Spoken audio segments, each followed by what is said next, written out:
Friends, welcome to my channel Sanchi Stupa part 2 में। Friends, जैसा कि आपने सांची स्तूपा पार्ट 1 में जो वीडियो मेरी देखी है सांची स्तूपा की, उससे बहुत अलग सांची स्तूपा पार्ट 2 है। जैसे ही हमारे दिमाग में सांची का नाम आता है, वैसे ही हमारे दिमाग में और एक इमेज सामने आती है स्तूपा की। तो फ्रेंड्स, अभी थोड़ा सा वक्त और लगेगा, हम लोग बढ़ते जा रहे हैं स्तूपा की तरफ। तो फ्रेंड्स, इस वीडियो में मतलब इस पार्ट में आपको पता चलेगा सांची के स्तूपा के बारे में। तो यहाँ पे जैसा आप देख रहे हैं, ये जो मोनेस्ट्री है कैसी टूट फूट सी गई है, जहाँ पे बौद्ध भिक्षु ज्ञान लिया करते होंगे, ध्यान लगाते होंगे। और देखिए ये जो सांची का स्तूप का जो परिसर है, ये कितना सुंदर लग रहा है। तो उस वक्त यहाँ पे जो भी बौद्ध भिक्षु ज्ञान अर्जित किया करते थे, ज्ञान प्राप्त किया करते थे, ध्यान लगाया करते थे, तो एक तरह से उनको कितना अच्छा माहौल यहाँ पे मिलता होगा, जो कि ध्यान और ज्ञान प्राप्त करने के लिए एकदम परफेक्ट है। तो देखिए ये भी मोनेस्ट्री ये टूट फूट सी गई है, सिर्फ कुछ अवशेष बाकी हैं। देखिए यहाँ पे बड़े बड़े पेड़ से लगे हैं। सांची कई स्तूपों का स्थल है जो एक पहाड़ी की चोटी पर बनाए गए थे। यह स्थान बौद्ध धर्म से संबंधित है, लेकिन सीधे बुद्ध के जीवन से नहीं, क्योंकि यहाँ बुद्ध भगवान कभी आए नहीं। यह अशोक से अधिक बुद्ध से संबंधित है, क्योंकि यहाँ पर अशोक ने बुद्ध भगवान की अस्थियों को सहेज के स्तूप के अंदर रखवाया था।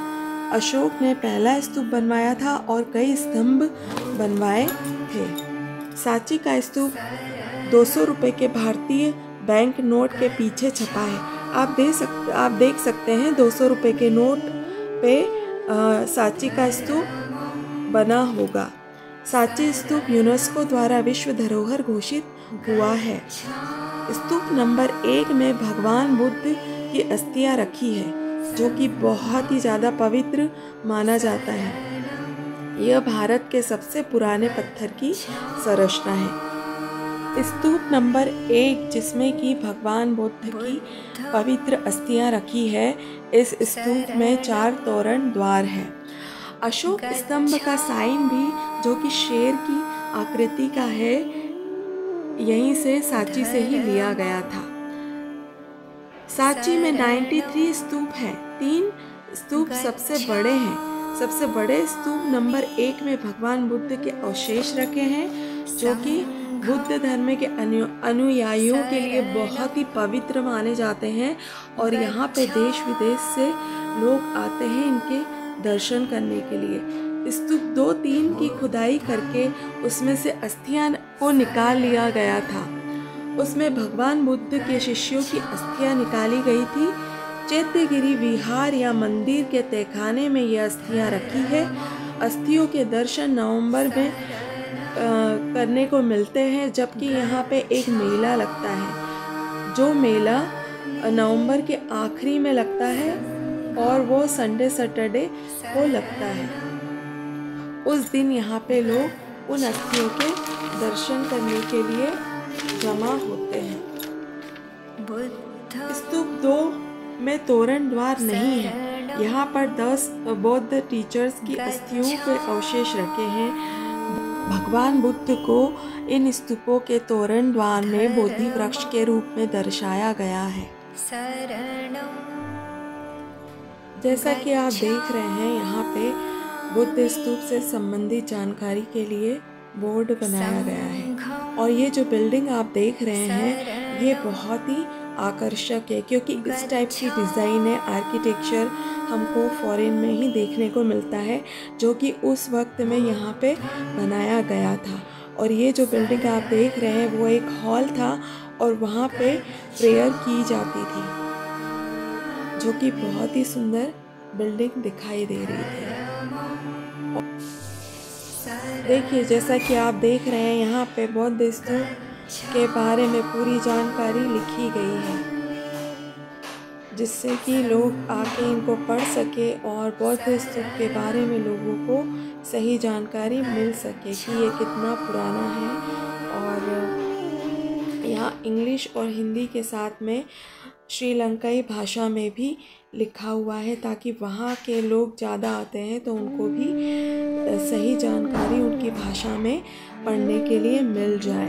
तो ये आ गए हैं हम बौद्ध स्तूप के सामने, और देखिए कितना भव्य और कितना सुंदर तोरण द्वार है। और इसी तोरण द्वार पे भगवान बुद्ध के जीवन से संबंधित पूरी कहानियाँ आपको देखने को मिल जाएगी, जो कि बहुत ही सुंदर कलाकृतियों के रूप में उकेरी गई है। जो इन कलाकृतियों के अर्थ को समझ जाए वो पूरी भगवान बुद्ध के जीवन से संबंधित पूरी कहानी को समझ पाएगा और समझा पाएगा। देखिए ये जो सांची का स्तूप है कितना विशालकाय और भव्य है। देखिए आप स्पष्ट रूप से तोरण द्वार पे सिंह की आकृति के दर्शन कर सकते हैं, जो कि बहुत ही क्लियरली और साफ साफ दिखाई देते हैं। और इस तोरण पे 4 सिंह हैं, 2 आगे और 2 पीछे।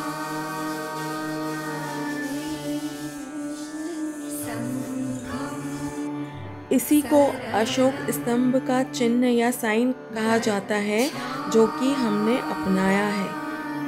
तो अगर अशोक स्तंभ का साइन कहीं भी दिखता है तो वो यहीं की कलाकृति की कॉपी होती है, जो कि हमें सांची स्तूप से ही मिली है। जैसा कि आपने देखा बुद्ध भगवान की जो मूर्ति है उसको कैसे खंडित कर दिया गया था। ये मूर्ति बाद में बनाई गई थी। सबसे पहले तो सिर्फ सांची का स्तूप का निर्माण किया गया था, और बाद में अलग अलग राजाओं ने अलग अलग चीज़ों का निर्माण करवाया था। बौद्ध स्तूप का निर्माण एक ही कालखंड में नहीं हुआ था, यह अलग अलग कालखंडों में इसका निर्माण करवाया गया था। जैसे कि शुंग डायनेस्टी के राजा अग्निमित्र ने परिधिपथ का निर्माण करवाया था, जो कि पत्थर की रेलिंग से घिरा हुआ था, और राजा सतकर्णी ने तोरण द्वार का निर्माण करवाया था। स्तूप नंबर 1 में जातक कथाओं को दर्शाते हुए तोरण द्वार बनाए गए, जिनकी संख्या 4 थी। और यही वह जगह है जहाँ बौद्ध धर्म के सैकड़ों भिक्षु बौद्ध धर्म की शिक्षा लिया करते थे। हजारों छात्र यहाँ आके बौद्ध धर्म की शिक्षा ग्रहण करते थे। और हमको जो सबसे अलग मंदिर दिखाई देता है, जिसका आर्किटेक्चर बहुत ही अलग है, वो है मंदिर नंबर 18। यह ग्रीक आर्किटेक्चर का नमूना दिखाई देता है। ये एक भीषण आग से नष्ट हो गया था। सांची न सिर्फ भारत की बल्कि यह पूरे विश्व की धरोहर है, और हम इतने खुशकिस्मत हैं कि वक्त ने अपने आगोश में इसको सहेज के रखा है। और यहाँ पे जो पिलर है उनका उपयोग राजकीय संदेश लिखने के लिए किया जाता था। चलिए फिर से मैं आपके लिए ये सब चीज़ें रिपीट कर दूं, जो कि वीडियो नंबर सांची का पार्ट 1 में मैंने बताई है कि सांची मध्य प्रदेश के रायसेन जिले में स्थित एक छोटा सा गांव है। यह बौद्ध धर्म से जुड़ा प्रमुख स्थल है। सांची में कई स्तूप और स्तंभ हैं। सांची की खोज ब्रिटिश अफसर जनरल टेलर ने वर्ष 1818 में की थी। 1990 में यूनेस्को द्वारा विश्व धरोहर इसको घोषित कर दिया गया। सर जॉन मार्शल द्वारा पुरातात्विक संग्रहालय की स्थापना यहाँ पे की गई थी। सांची स्तूप भारत के सबसे पुराने बौद्ध स्थलों में से एक है। सांची के स्तूप का निर्माण सम्राट अशोक की 3वीं शताब्दी ईसा पूर्व में करवाया गया था। सांची कई स्तूपों का स्थल है जो एक पहाड़ी की चोटी पर बनाए गए थे। यह स्थान बौद्ध धर्म से संबंधित है, लेकिन सीधे बुद्ध के जीवन से नहीं। यह अशोक से अधिक बुद्ध से संबंधित है। अशोक ने पहला स्तूप बनवाया था और कई स्तंभ बनवाए थे।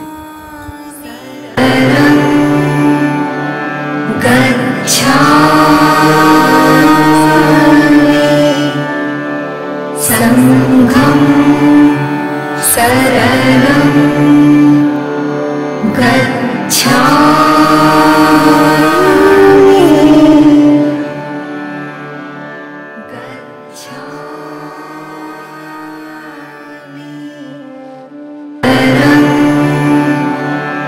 गच्छामि।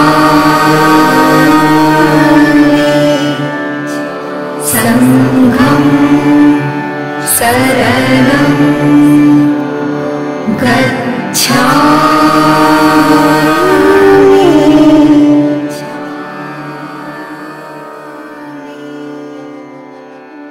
बुद्धं शरणं गच्छामि। फ्रेंड्स, आपका ये वीडियो देखने के लिए बहुत बहुत शुक्रिया। और फ्रेंड्स, अगर आपको ये मेरी वीडियो पसंद आई हो तो मुझे और प्रोत्साहन देने के लिए प्लीज़ मेरे चैनल को सब्सक्राइब कीजिए, वीडियो को लाइक कीजिए, वीडियो को शेयर कीजिए और हाँ, don't forget to subscribe my channel और ये वीडियो ज़्यादा से ज़्यादा शेयर करिए। और अगर इस वीडियो में अगर मुझसे कोई गलती हो गई हो तो मैं आपसे पहले ही माफ़ी मांग लेती हूँ, क्योंकि मैं कोई इतिहासकार नहीं हूँ। जो भी मैंने सुना है, इधर उधर से पढ़ा है, वही बातें मैंने इसमें बताई है। तो फ्रेंड्स, आज की वीडियो बस इतनी ही। थैंक्स, नमस्ते, शुक्रिया, नमो बुद्धाय, जय भीम। फिर मिलेंगे।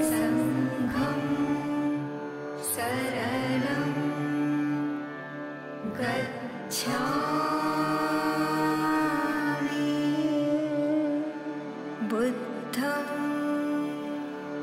शरणं गच्छामि।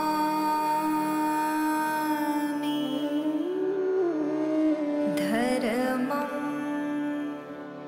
शरणं गच्छामि। संघं शरणं गच्छामि।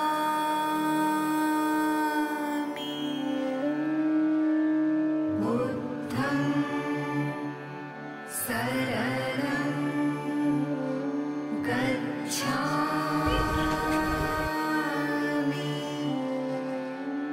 धर्मं शरणं गच्छामि।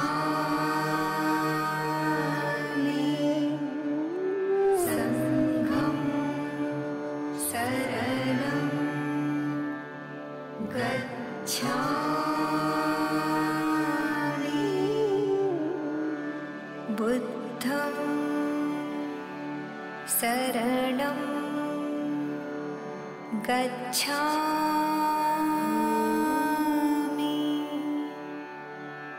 धर्मं शरणं गच्छामि।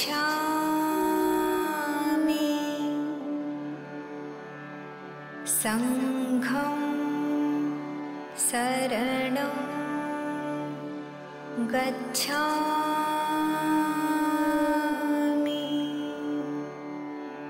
बुद्धं शरणं गच्छामि।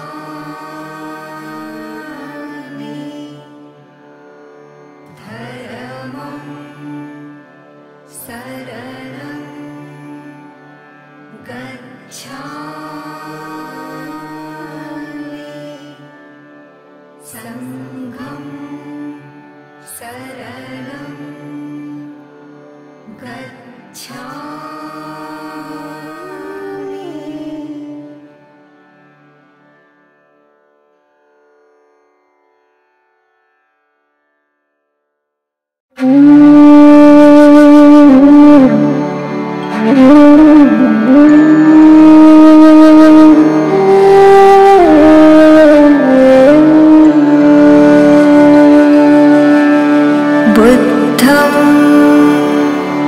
शरणं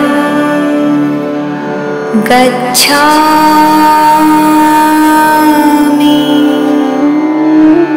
धर्मं शरणं